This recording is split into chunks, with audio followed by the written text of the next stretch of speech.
अस्सलाम वालेकुम प्यारे बच्चों। आज चूँकि हम क्लास जमात पंजम में हैं और हम एक उन्वान है आपके उर्दू मज़मून में कलहन वो पढ़ रहे हैं। उसका कुछ हिस्सा हमने पढ़ा, अभी हम इसे आगे पढ़ने जा रहे हैं। तो पहले मैं पढ़ूँगा और आप गौर से सुनेंगे। तो शुरू करते हैं। राज तरंग ने पहली बार 1835 ईस्वी में छपी। इसका तर्जुमा कई ज़बानों में हो चुका है। उर्दू और हिंदी के अलावा इस किताब का अंग्रेज़ी और कश्मीरी ज़बानों में भी तर्जुमा हो चुका है।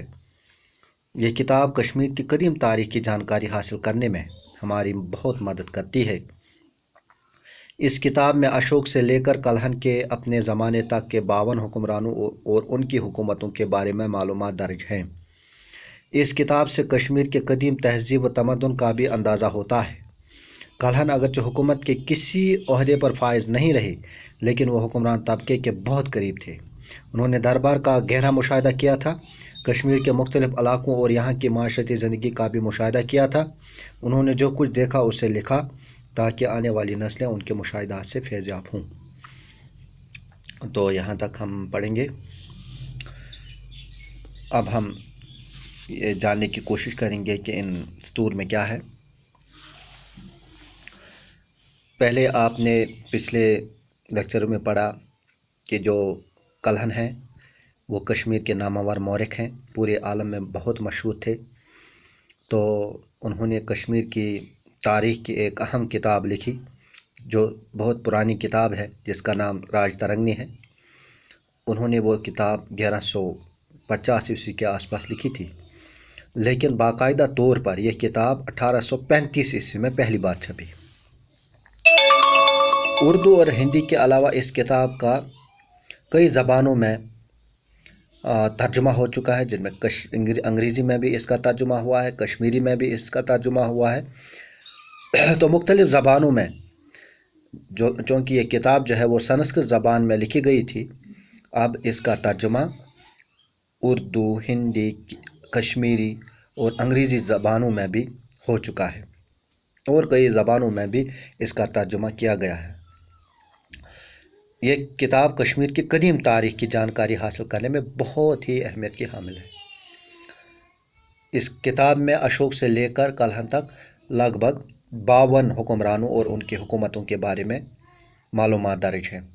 यानी यह किताब हमें कश्मीर के तकरीबन 52 हुक्मरानों की जानकारी देती है और उस ज़माने में जो कुछ हालात थे उनके बारे में जानकारी देती है।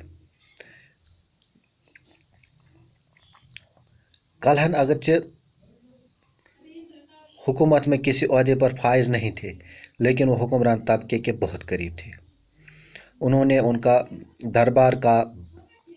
दरबार का गहरा मुशाहिदा किया था। कश्मीर के मुख्तलिफ़ इलाक़ों, यहाँ की माशरती ज़िंदगी का भी मुशाहिदा किया था, जो उसने अपनी किताब में उसका तज़किरा किया है। तो यहाँ के पूरे हालात, जिनमें माशरती हालात, यहाँ के इल्मी हालात, अदबी हालात, सियासी हालात, तो गर्ज़ हर शोबे पर जहाँ जहाँ भी कलहन को मौका मिला था समझने की, जांचने की, मुशाहिदा करने की, तो वहाँ पर उसने उसको देखकर अपनी किताब में दर्ज किया था। तो इसीलिए जो ये राज तरंगनी है वो इसका अहम ज़रिया है। हमें मालूमात का एक अहम ख़जाना है, जिससे हम दुनिया के उस ज़माने के, कश्मीर के उस ज़माने के हालात की जानकारी ले सकते हैं। तो ये जो किताब है, इससे आने वाली नस्लें जो है वो भी इसका उनके मुशाहिदात से फैज़याब होंगे और इसका इल्म हासिल कर सकते हैं। तो यहाँ तक हमने पढ़ा। आज इतना ही हम पढ़ेंगे। तो कुछ अल्फाज भी होंगे जिनका माने आपको जानना है।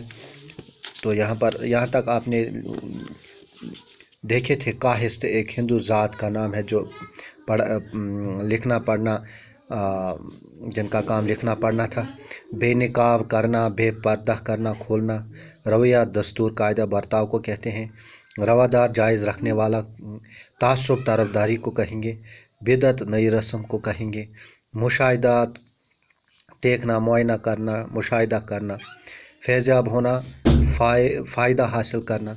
ये कुछ अल्फाज हैं जिनका माने आपने देखा, तो उन्हें इस्तेमाल भी आप करेंगे अपने तरह से जुमलों में, तो उसकी ड्रिल भी आप करेंगे। इसी तरह से हम यहाँ पर कुछ खाली जगह दिए गए हैं, इनका भी हम देखेंगे। कलहन डैश के बड़े आलिम थे, किस ज़बान के थे? संस्कृत के थे, तो हम लिखेंगे कलहन संस्कृत के बड़े आलिम थे। इसी तरह डैश कश्मीर की कदीम तारीख है, आपको पता होना चाहिए। आपने जाना इस लेसन में कि कश्मीर की कदीम तारीख जो है वो राजतरंगनी है, तो हम यहाँ पर लिखेंगे राजतरंगनी कश्मीर की कदीम तारीख है। कलहन डैश में पैदा हुए, तीसरा है ये। कलहन कहाँ पर पैदा हुए? परिहासपुरा में। राजतरंगनी में कुल डैश हुक्मरानों का जिक्र किया गया है, तो कितने हुक्मरानों का जिक्र? आपने अभी देखा कि तकरीबन 52 हुक्मरानों का जिक्र किया गया है। तो इसी तरह से कुछ अल्फाज हैं यहाँ पर जिनका ज़िद हमें लिखना है। कदीम का ज़िद जो है वो जदीद आएगा। कदीम पुराने को जो पुराना होगा उसको हम कहेंगे, जो नया होगा उसको हम जदीद कहेंगे। तो कदीम का ज़िद जो है वो जदीद आएगा। इसी तरह से आज़ाद कोई ऐसा हो जो आज़ाद होता है, जिस पर बंदिशें नहीं होती है, वो आज़ाद होता है। तो इसका हम अगर मुज़ाद या ज़िद लिखेंगे तो वो हम लिखेंगे ग़ुलाम। आज़ाद का ज़िद जो है वो ग़ुलाम आएगा। इसी तरह से सीधा हम जो सीधा होगा तो इसका हम ज़िद जब देखेंगे तो वो टीडा आएगा। इसी तरह से आलिम जिसका इल्म हो, इसी तरह से अगर इसका ज़िद हम देखेंगे जिसके पास इल्म नहीं होगा, जिसको हम जाहिल कहेंगे। उजाला रोशनी को हम कहते हैं। इसी तरह जो इसका ज़िद होगा वो अंधेरा होगा या तारीक होगा। तो ये कुछ यहाँ पर मशक़ें थी। तो अब और भी इसमें सवालात दिए गए हैं, वो हम अगले क्लास में करेंगे। तो असाइनमेंट के ज़रिए या स्टडी मटेरियल के ज़रिए आप तक पहुँचाने की कोशिश करेंगे। तो आज हम इतना ही पढ़ेंगे। मुझे दीजिए इजाज़त। खुदा हाफिज़।